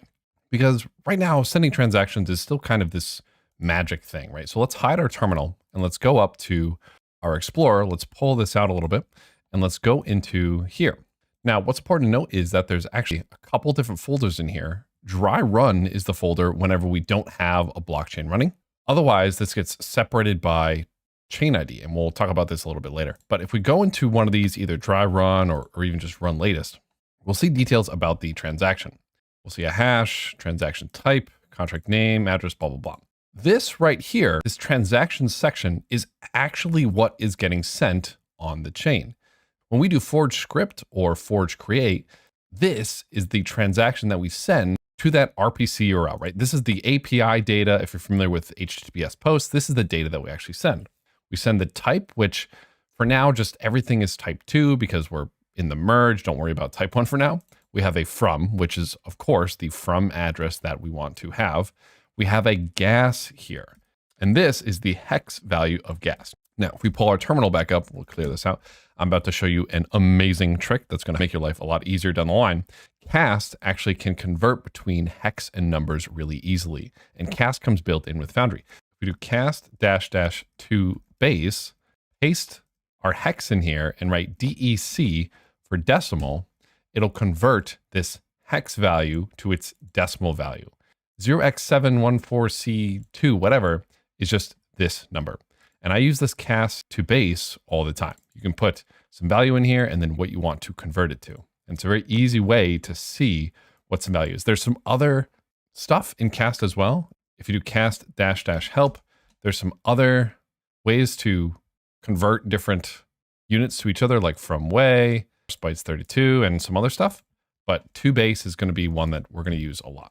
So we have the gas, we have the value with the transaction. Yes, since deploying a contract is just a transaction, we can add a value to it if we want. In our deploy script, right in here, we would just do some brackets. We would say like value and like 1 ether if we wanted to deploy this with 1 ether. We can't send a value here because in Solidity, you can't set the option value if the constructor is not payable. We'd have to make the constructor payable, but we could send value just like any other transaction. There's this huge data piece here. This is actually the contract deployment code and the contract code in here. We have the nonce, which is going to be that number that's only used once. And then don't worry about access list for now. But this is all the transaction information. And then of course we have our RPC. Now what's not stored in here is a couple other pieces of the transaction. Now additionally, there are these V, R, and S values that account for the transaction signature. It's not getting saved here because it's technically part of this from anyways, they're public values. And these R, S, and V allow our private key to sign the transaction. So what's really happening when we send this, the reason we need our private key is we need the private key to actually sign the transaction that we built. And that's happening a little bit under the hood. So whenever we send a transaction, there is a signature happening. We are signing a transaction and then we are sending it. And that's important for later in the course. They don't save it here, but signing the transaction does happen. When you sign a transaction, it's very similar to doing that hex thing we showed you way at the beginning of the course with the blockchain. Only the private key can sign the transaction. This is how, when we send our data to a node, it knows that it's able to execute it because it's signed by our private key. I'm not going to go too deep into that right now. Now, this nonce piece is a little bit important. Every single wallet has a counter of transactions, which is basically the nonce. Whenever you send a transaction, you give it a nonce or this value, this number only used once, to basically count your transactions. This is really good because if you want to replay transactions, you would just send the same transaction data with the same nonce.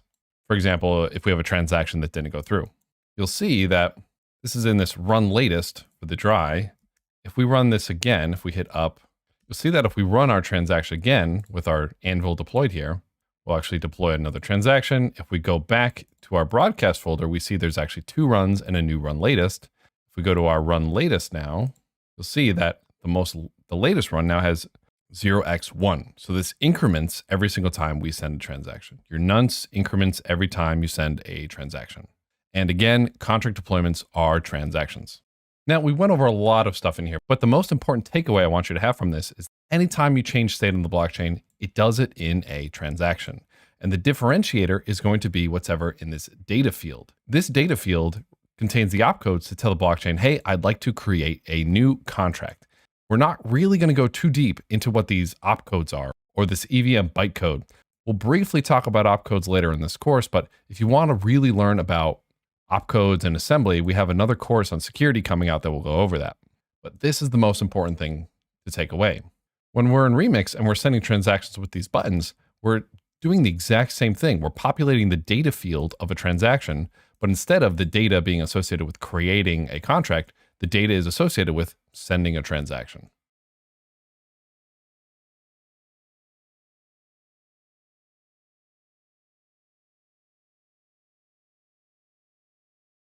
All right, great. Now that we've actually deployed our contracts, though, we should learn how to interact with them in the same way that Remix allows us to interact with them with our buttons here. Now, there's two ways to actually interact with our contracts. One is going to be doing what we did before with scripts, but the other way is actually going to be doing directly from the command line. So we're actually going to learn the command line parts in this project, and then we're going to learn how to do scripts in a later project. So let's pull up our terminal here. And just to make sure that we have this deployed, let's hit up a couple times, and we'll rerun this deploy script. Now, in just a second, we're going to learn how to actually interact with our contracts from the command line as well, similar to how Remix has all these buttons that we can press. However, first we're going to make this a little bit better, and we're going to take a couple of different approaches to not having this in the command line. As you saw before, we could use Forge create, interactive, paste our private key in, and it wouldn't be in our command line. We actually can't use interactive for when we're sending scripts at the moment. I'm sure in the future they'll make it a little bit easier for us to do this, but right now we really don't want to have to do -- private key and paste our private key in plain text. So what else can we do? What alternatives do we have? Now, what I'm about to show you, once again, only do this for your development environments. Do not put a real private key in here. The reason I'm showing you this is because it is much quicker to test. However, it's terrible to use in production. So this is cool for development purposes. This is not cool for actual production purposes. What we're going to do is we're going to create a new file called .env. And whenever you create a .env, the first thing you should do is go to a gitignore file, make sure that a .env is in this gitignore. I'll explain what the .gitignore does in the future, but for now, just have that be the first thing you do. In our .env file, we can put in what's called environment variables. These are variables that might be a little bit sensitive that we don't want to actually write in the command line or accidentally expose to the public. One of those, of course, is going to be our private key. So let's go to Anvil, scroll up, grab that private key, copy and paste it in here. And we have this private key equals this. Typically, you'll also see RPC URL equals, what's our Anvil RPC URL? It's this right here. So we'll do HTTP // paste that in there. And great. Now that we have those in there, what we can do is now run source.env, which will add these environment variables into our shell here. And we can do echo private key like that, and we'll see our private key actually show up like so. We can also do echo $RPC URL, and we'll see our RPC URL actually show up like this. And then what we could do is we could go back to our Forge script, and instead of typing in our private key, we would just do $private key and $RPC URL. So now our RPC URL and our private key at least aren't being run in our command line so that it's not stored in our shell's history. The issue, of course, is that, okay, well, now we have it stored in this .env. Anytime you have your key stored in plain text, you should be afraid. You should be a little bit nervous. So we can actually take one more step to make this even more secure. And this is going to be one of the steps that I recommend that you take when you're actually working with production code. You definitely do not want to launch production code with the .env file. And I'm going to summarize all of this very soon. Just stick with me, I promise. This is a little bit boring, but it's incredibly, incredibly important that you get this right. And I'm going to try to prevent you from getting wrecked. Now, Foundry is a tool that is constantly being improved and updated. And there's an issue in the Foundry repo right now called Improve Wallet Management UX using Keystore.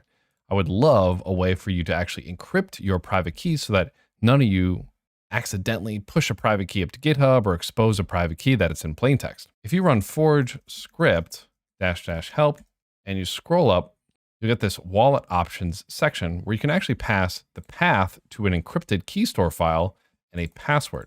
A Keystore is a file that has your private key, but encrypted by a password. Instead of having your private key in plain text, you would have it encrypted and you would just need the password to decrypt it. That is a much safer way to deploy your contracts. I've added some context in another issue on Foundry as well. And if you all could come in here and give this a thumbs up, that would be fantastic. A way to encrypt Your private key into a key store file natively doesn't exist in Foundry yet, but I've put out a bounty for someone to actually implement this. So be sure to just check the GitHub repo associated with this course to check to see whether this feature is implemented. So what I'm really trying to get at is, for the moment, a private key in our .env file is cool, so long as we don't expose the .env file. But for real money, you're not going to do that. We're not going to do that, okay? For real money, we're going to use the -- interactive to paste our private key, or we're going to use a key store file with a password once Foundry adds that. There are some tools like DAppTools eSign that you could optionally download if you want to deploy and interact with wallets that have real money in them. And it does have this import keyword where you can import your private key into a key store file. And then you would just obviously encrypt that with a password. So for the moment, this is your setup, but in the future, this is going to be your setup, okay? This is cool now, but not in the future. And additionally, if you go to the Foundry Full Course F23, you go to discussions, and this will also be somewhere on this site at some point. You'll see the .env pledge, which has a whole bunch of information about working with .env files and keeping your private keys safer. For the rest of this course, we are going to be working with this .env syntax because it is easier. However, I'm really hoping that Foundry in the future adds this key store encryption by default so that we don't accidentally expose our private keys. And I'm not doing this to scare you, but I'm doing this to impress upon you the importance of making sure you keep that private key and that mnemonic safe. The other reason that we're okay to put our private key in our .env file is that you have already promised me that you're only going to work with a development private key or a private key that you're not going to add any real money into. So if you expose it, it'll be fine, but you still want to practice not exposing it. So please take some time to read this. And then if you do agree to everything, just say, I will be safe as a comment on this .env pledge. So I'm going to read it out, and it's important for you to understand this moving forward. So it's going to be a little dry here, but I am just going to read it. I solemnly swear that I will never place a private key or secret phrase or mnemonic in a .env file that is associated with real funds. I will only place private keys in a .env file that have only tested ETH, Link, or other cryptocurrencies. When I'm testing and developing, I will use a different wallet than the one associated with my real funds. I am aware that if I forget a git ignore and push my key/phrase to GitHub, even for a split second, or show my key/phrase to the internet for a split second, it should be considered compromised, and I should move all my funds immediately. This is a really important line. Even if you show your private key to anywhere on the internet for even a split second, it is considered compromised, and you should move all of your funds immediately. If I'm unsure if my account has real funds in it, I will assume it has real funds in it. If I assume it has real funds in it, I will not use it for developing purposes. I am aware that even in my MetaMask, if I hit create account or add account on my MetaMask or other ETH wallet, I will get a new private key, but it will share the same secret phrase/mnemonic of the other accounts generated in that MetaMask. And these are some additions that I made from the last course. For this course, I will only use funds associated with my brand new, never before used MetaMask or other wallet. And again, in most browsers, you can choose a different profile and install a MetaMask on a different profile and use that MetaMask for this development purpose. If I must use a private key associated with real funds in the future, until I'm 100% sure what I am doing, I will always either use encryption methods like the DAppTools key store file. I'm not going to show you how to work with this because some of the installs might be a little bit tricky, but they have a way to actually import and encrypt private keys to a key store file. Use the Foundry's built-in key store creator, which isn't implemented yet. Anybody here who is a Rust developer or knows some Rust or wants to participate, definitely be sure to check out this issue, which is on Foundry, and I would love somebody to take a crack at this. Or if you must, use the command line as a way to pass your private keys and then delete the command line history immediately afterwards. If I never actually deploy anything to mainnet myself or work with a private key with real funds, I do not need to be concerned. For any of you who are getting a little bit nervous about this, just remember, if you don't work with any real money, you don't have to worry about this, okay? So a lot of you people who are newer here, who are going to be going through this course, we're not going to use any real funds. So you won't have to be worried about this. For those of you who are doing the extra credit, which is with real funds, you will need to keep this in mind moving forward. And I would try to load your real MetaMask with real money with small amounts so that if it all gets stolen, you won't lose sleep at night. Okay, great. And I'm telling you all this to arm you with this knowledge that you can be more secure moving forward. Take a look at this, read this, internalize it. And if you want to copy paste this on Twitter in a huge tweet thread, shout this from the rooftops, put this in an article, make a TikTok with this .env pledge, have an absolute blast. The more people who know about this and the more people who understand this, the better. Thank you for coming to my TED Talk. All right. So I know that was a lot of private key information, and there's going to be more soon too. But the reason I'm harping on this is because I really want to make sure that all of you don't actually mess this up. Since you are the developers, you are going to be the ones responsible for dealing with all this, and I want to make sure that you get it right. One final option that we can do as well, which again saves us from having to have our private key in plain text, is going to be using something like Third Web Deploy. So we actually have Kira from the Third Web team to explain Third Web Deploy. Now she is going to use the npx command, which comes with Node.js and npm installation, which we haven't gone over in this course, but we will leave some links in the GitHub repo associated with this course to download that if you're interested. So take it away, Kira. In this video, we are going to learn how to easily deploy any contract to any EVM chain using one simple command. This command requires no setup, hard-coded private keys, RPC URLs, or scripting required. ThirdWeb handles all of the complexities for you. Because there's no need to export your private key, this is much more secure. The deployment is done through the dashboard UI using your own wallet. So with that said, let's jump into deploying our contracts. So let's say we have cloned this repo or written our own contract. This can obviously be any contract at all, but I have gone ahead and cloned this simple storage contract just to demonstrate how we can deploy our contract, as you can see in the sidebar. So I've opened this up in my code editor. In the sidebar, there is no .env file. I haven't set up an RPC URL. I haven't exported my private key. There is no setup needed here. I want to reiterate this. You do not need to pre-install anything. There are no dependencies. So to deploy our contract, we are going to run the simple command npx thirdweb deploy. So what this done is detected our project type, which is Foundry, and also could be Hard Hat or Brownie. And then it has compiled our contracts, and then it's allowing me to select which contract to deploy. So I'm going to select the simple storage contract. So this is now uploading the contract metadata to IPFS, and it means that our contract is going to be automatically verified. If you would like more details on how this actually works, then please go ahead and visit the ThirdWeb developer docs, which you can see here, which is at portal.thirdweb.com/deploy. And you can read all about how this works. So what's happened now is that a browser tab has popped up in my browser.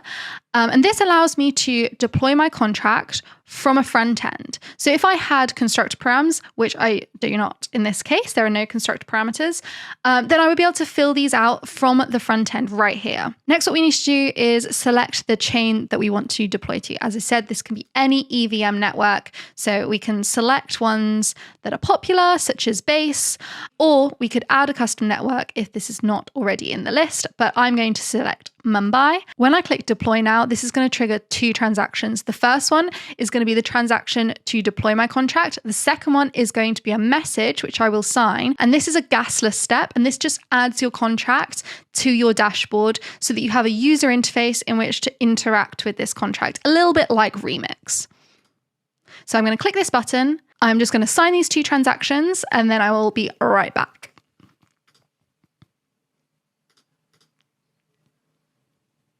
As you can see, our contract has now been successfully deployed. How easy was that? Awesome. So you can see the contract address here, which we can copy if we needed to use that later. I'm just going to give you a very quick overview of the dashboard. So there's this build tab here, which just enables you to build your contract into a front end with easy to use hooks for different languages, hooks and functions for different languages. The Explorer tab allows you to see all the read and write functions on your contract. So you could add a person and then input the parameters here. You can store, list the people, name to favorite number, and retrieve all of the functions that we wrote in the contract. You can see and interact with here. You can see the events on the contract and the source code.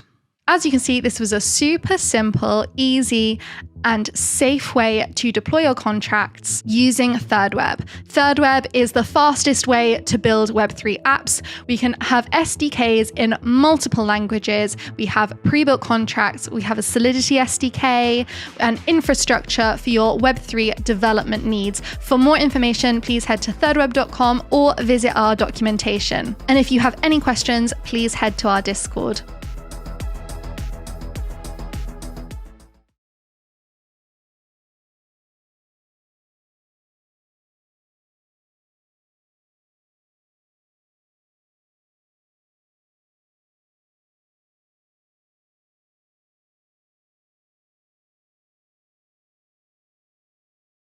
Whew. In any case, let's go ahead and let's learn how to interact with these contracts from the command line first. And in later courses, we'll learn how to do it from scripts.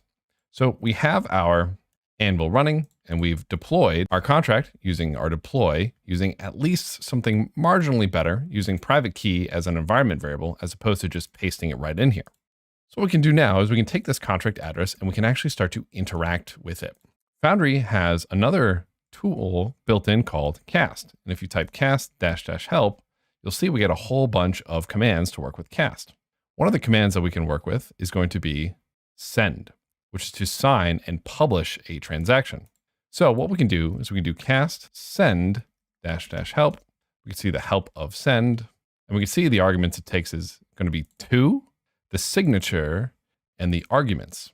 So on Remix, for example, if we have our simple storage contract and we deployed it, if we wanted to call our store function and send the transaction, we would just add some numbers in here and then click store like this, right?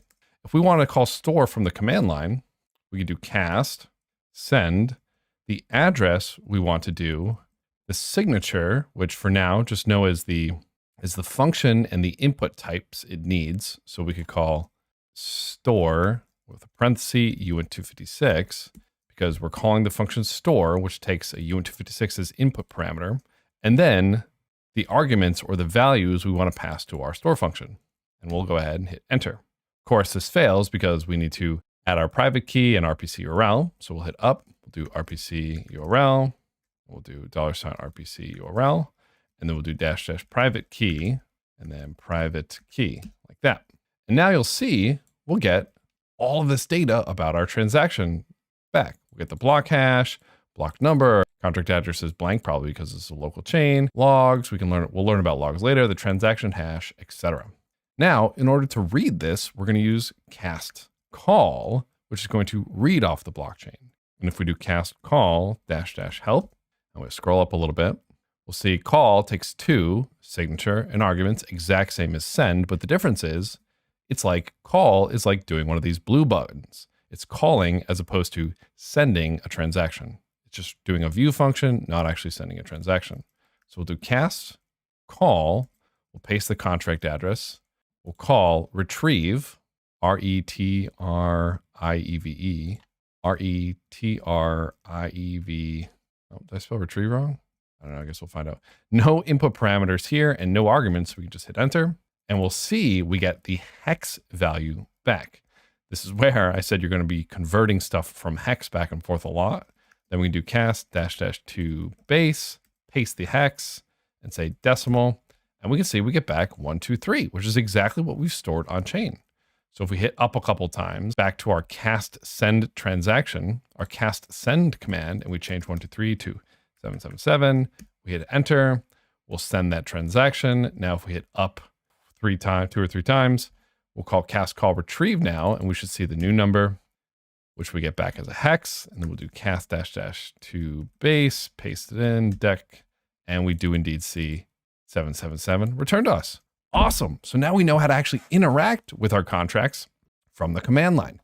And this is going to be the same way we can actually interact with our contracts on an actual testnet or on an actual mainnet.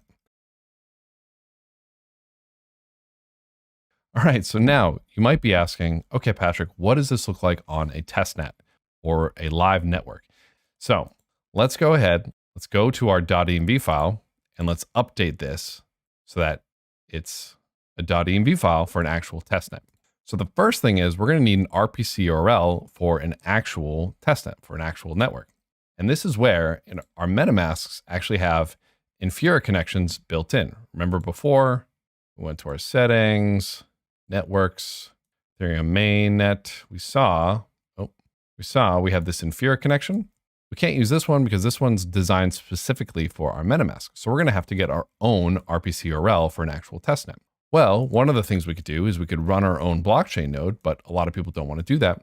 So what a lot of people do is use something called a node as a service. To do this, what I'm going to recommend you do is actually come over to the Foundry full course repo, scroll down, and there's going to be a section called deploying to a testnet or a mainnet. If we click this link, we'll actually go ahead and we'll get sent to the Alchemy platform where we're going to sign up for a free node as a service that we can actually send transactions to. And we're going to go ahead and sign up for their platform. You can sign up with Google, sign up with SSO, whatever you want to do. I'm going to go ahead, sign in with Google. I'm indeed human. And we're going to come to their user interface that looks something like this. We're going to deploy this to Sepolia, but remember, go to the recommended testnet section of this course. So what we're going to do now that we're in here is we're going to go ahead and create a new app. And you can name it whatever you want. I'm going to call it Sepolia Testing. I'm just going to copy this for our description. This is on the Ethereum chain, but on Ethereum Sepolia. We're not going to do any advanced features. We'll go ahead to create app.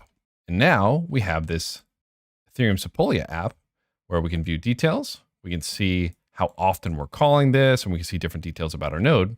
And if we hit view key, we see we have this HTTPS endpoint. And this is going to be the exact same thing as that Anvil or Ganache or MetaMask endpoint that we saw. And we're going to go ahead and copy this. And back in our ANV, what we could do is we can create a new RPC URL called Sepolia RPC URL equals, and we'll paste that in here. Now we have an RPC that points to an actual testnet. With our private key, we can't use this as our private key because this is an Anvil private key. And it doesn't have any real money in it, and it doesn't have any testnet ETH in it. But what we can do is instead, we can use one of our private keys in our MetaMask. So if we switch back to Sepolia in our MetaMask, we can pick one of our accounts that actually has some money in it. I'm going to pick account number 1. We'll hit the 3 little dots, account details, export private key. And remember, it's okay for me to show the private key here because this is just a dummy private key, but I'll add my password in. And remember, I'm never going to actually do any real moneying with this. And I'll copy this, hit done, and paste this in here. And maybe I'll comment this line out. In a .env file, this hashtag or this pound sign is what the comment is. But maybe we'll do a new private key equals, and I'll paste this in here. And now I have the private key from MetaMask. I have the RPC URL. And those are all I need to actually deploy a transaction. So what I can do now, pull my terminal back up. So we're going to run this command to actually deploy this to a real testnet from our Foundry using Alchemy as our node as a service. And you'll see in the user interface of Alchemy, you'll see a transaction actually come through our node. This is us sending a transaction to a real node, and we'll be able to see the stats here on our Alchemy dashboard. So let's go ahead. Let's do this again. So first, we're going to need to run source.env to make sure all of our .env stuff is loaded. Then we're going to run forge script deploy simple storage.s.sol, and I'm hitting tab to autocomplete here, --rpc URL Sepolia RPC URL with the little $sign, --private key, $private key, --broadcast. If you don't add the --broadcast, it won't actually send it. It'll simulate sending it. Now, if I hit enter, we'll see it compile. And now we're running this script, deploy simple storage.s.sol, which actually deploys it. And we'll see we went ahead and deployed our contract simple storage on the Sepolia chain. We see all these details about it. It's sending the transaction right now. It's storing the latest run under the broadcast folder, under its chain ID in here in this runlatest.json. And after a brief delay, we'll see it went through. And what we can do is we can grab this hash, go over to sepolia.etherscan.io, paste that hash in here, and we'll see we actually successfully sent a transaction. And if we click on our contract address we just created, we'll see we actually just created this contract on a real testnet. If we go back to our Alchemy dashboard and we hit refresh, we'll see we actually sent some requests. We scroll down, we can see some of the different requests we sent. ETH send raw transaction was the request that we sent to actually send our transaction to the blockchain, but we also got some stuff about the chain ID, fee history, etc. One thing that you'll notice though, when looking at this on Etherscan, is that the contract, it's just a whole bunch of bytecode here, right? This isn't very readable. What we can do is we can actually verify this contract. And now I'm going to show you the hard way first, and I'm going to teach you the easier way later. But you can manually verify a contract on Etherscan or other block explorers by selecting verify, going to Solidity. This is a single file contract, so we're going to do single file. I know that we were on 0.8.19 and our open source license is MIT. We'll hit continue. We'll go back to our simple storage.sol and we'll copy the whole contract. Scroll down, we'll hit paste. Optimization is going to be yes. There's no constructor args, no contract library addresses, no missettings. I'm not a robot. And we hit verify and publish. Sometimes this can be a little bit tricky to get right. And we're going to work with programmatic verification pretty soon. That makes it a lot easier. But if we did it correctly, what'll happen then is if we click on our contract address here and we go to contract and we scroll down, we can actually see our contract right in Etherscan. This will also give access to these read and write contract buttons, which we can see it now looks really similar to what's on Remix. And we can actually interact with our contract right from Etherscan or another block explorer. Like I said, that's the manual way to verify your contracts, and you can run into a lot of issues doing that, so I don't recommend doing it. I recommend doing the programmatic way, which I'm going to teach you very soon. All right, so now we're just about done with our very basic project here, which is fantastic. We've learned a ton already, but there's a couple things we want to keep in mind here moving forward. And one of those things is when it comes to formatting. So we are using the VS Code auto formatter to auto format our code. But if somebody else comes, and I'm going to actually save without formatting, if somebody else comes to our code base, we're going to want to have them format it the exact same way that we format it. So what we can do is we can use the forge format command, which if we run it, you see favorite number actually went ahead and formatted. So I'm going to save without formatting again, run forge format, and it's going to auto format our code here. So this is a command that will automatically format all of our Solidity code. Awesome. And additionally, for every single repo you ever work with, you always want to make a readme.md file. So right click, new file, readme.md. I actually already made one over here. And this is where you're going to put information about your project. Here I put some notes about the private key usage, which I'm just going to delete for now. README files are generally where you put information about your project, instructions to work with it, places to contact you, really any information that another open source developer should know when they want to interact with your project, because we are going to push this up to GitHub as well. We're not going to push this up to our GitHub because it's kind of easy, but in the next project, we're actually going to push the code up to GitHub, and I'm going to teach you how to do that. README.mds are this markdown syntax. Remember how we were talking about answering questions or asking questions using markdown syntax? Well, this is going to be the exact same. If I do a hashtag or pound sign like this, and I say hello, and then some text down here, and if I hit save, what I can do is I can actually preview this markdown. So in my extensions over here, we're going to look for a markdown extension.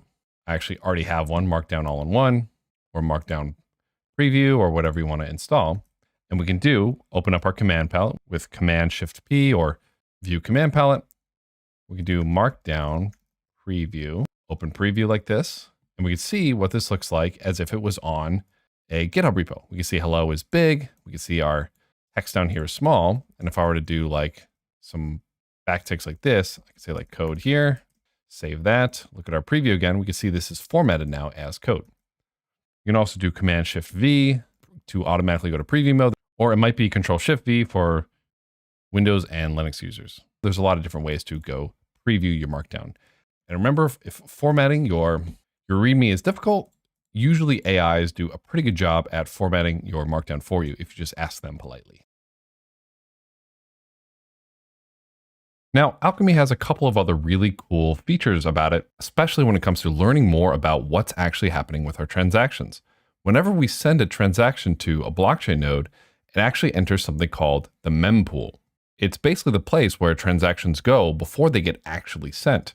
And the Alchemy dashboard is a great place to actually view those transactions and see their status. So I'm going to go ahead and turn it over to Vito from the Alchemy team, who's going to explain more about what Alchemy has to offer, some of the other cool parts of Alchemy, and more. ZK Stark, ZK Snark, ZK Proof, ZK... Oh, wow. Oh, I'm sorry. I'm GM everyone, and welcome to this brand new video. I'm Vito, and today I'm going to walk you... This is not my channel. This is not even Alchemy's channel. Where the heck? Oh my god, this is the latest Patrick Collins video about Foundry that everyone must watch. Well, welcome everyone. I'm Vito, and thank you, Patrick, for hosting this cameo. I guess my job today is to tell you a bit more about what Alchemy is, what we do, how we do it, and how you can get the most out of it. Well, before getting started, let me quickly introduce myself. I am Vito, lead developer experience at Alchemy, blockchain developer, and Web3 content creator on a mission to onboard 1 million developers onto Web3. Of course, today, we're not here to talk about me, but we're here to talk about how Alchemy can help your decentralized applications scale to billions of users. So, to get started, what is Alchemy? Well, Alchemy is a node provider and Web3 developer tooling platform, powering hundreds of thousands of Web3 and Web2 applications out there. Things like OpenSea, Nifty Gateway, but also 0x, Argent, Dapper, but as well as big, massive Web2 companies such as Adobe, Shopify, and Stripe. The question here probably is, why do these companies use us? Why Alchemy? Well, that's the question we'll try to answer here. Briefly, the thing is, when you need to develop an application, chances are you won't run the servers your code will run on.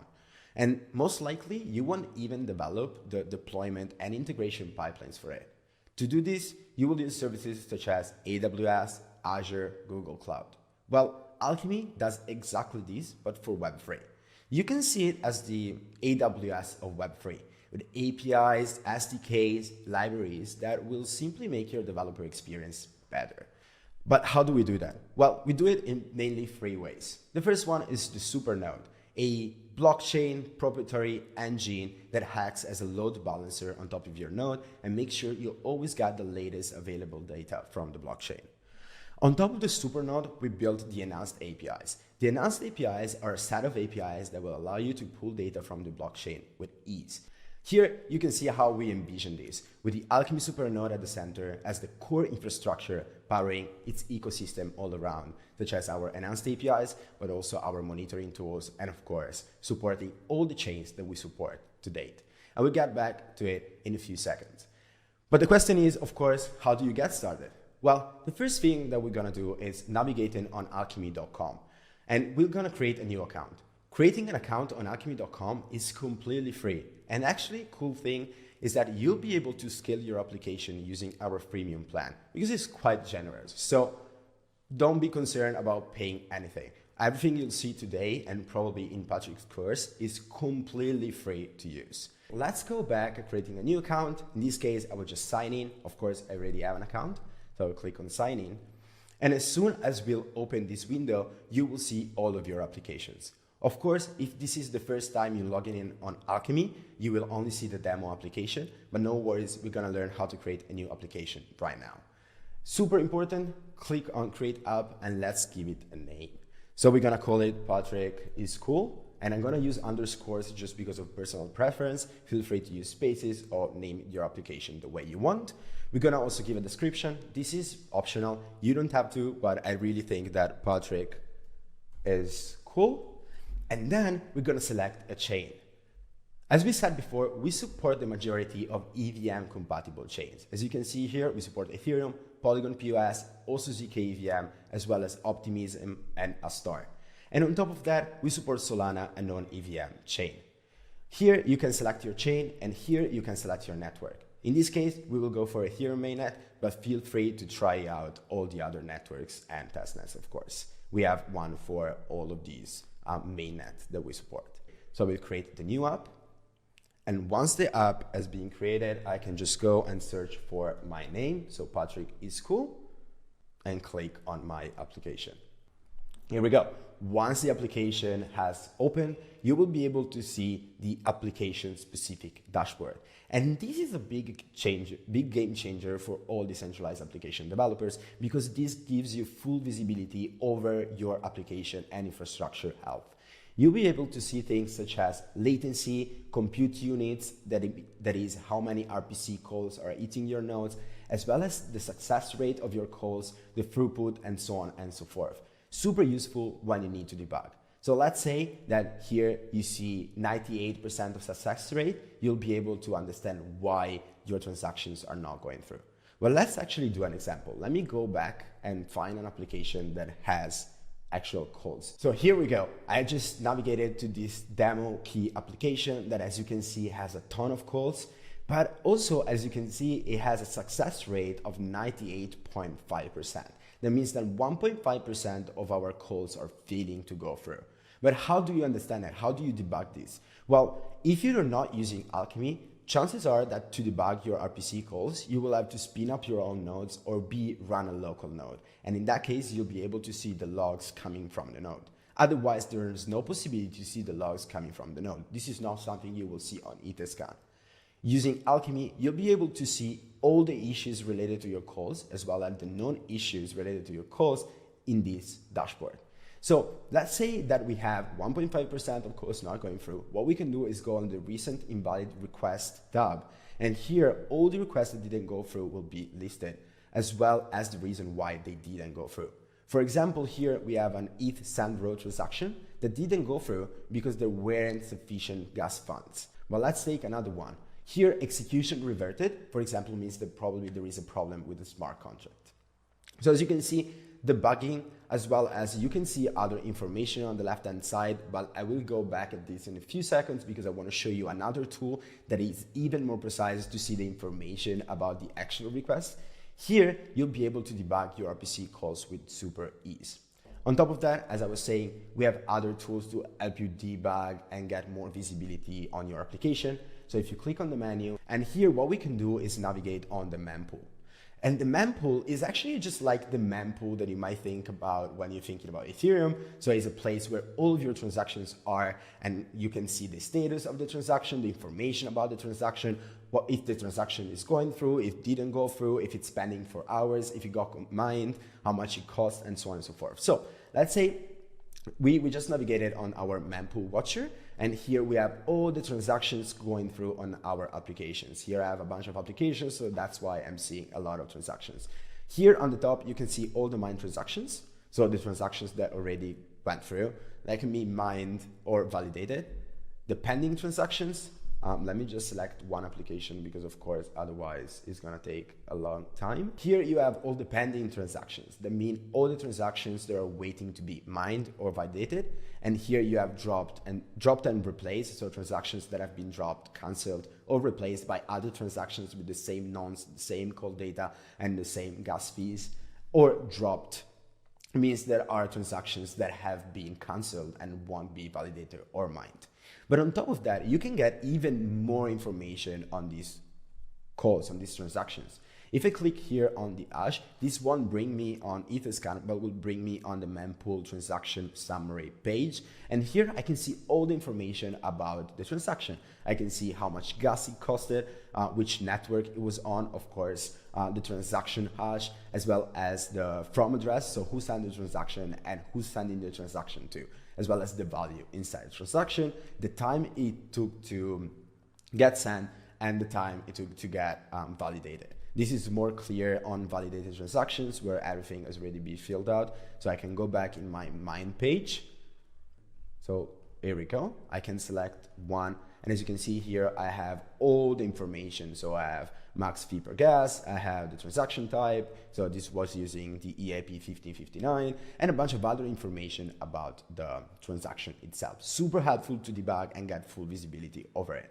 All right, now that we've quickly gone through how Alchemy works, what it is, and how its features can help your developer experience become way better and develop faster, I don't want to steal much more of your time while learning during this amazing course. So what I'm going to do is leave you with a couple of resources that will make your developer experience with Alchemy even better.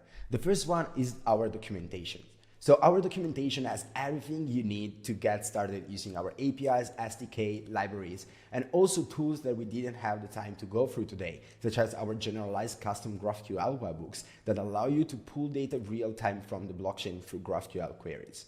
On top of that, you will also have tutorials and guides to build your applications and complement the knowledge you're creating during this course. Of course, follow us on Twitter at Alchemy Platform or Alchemy Learn. And if you want to shoot me a message telling me the amazing things that you're building while learning from the Patrick's course, please shoot it at VitoStuck on Twitter. Thank you so much, Patrick, once again for hosting us. And thank you everyone for sticking with us for 12 minutes.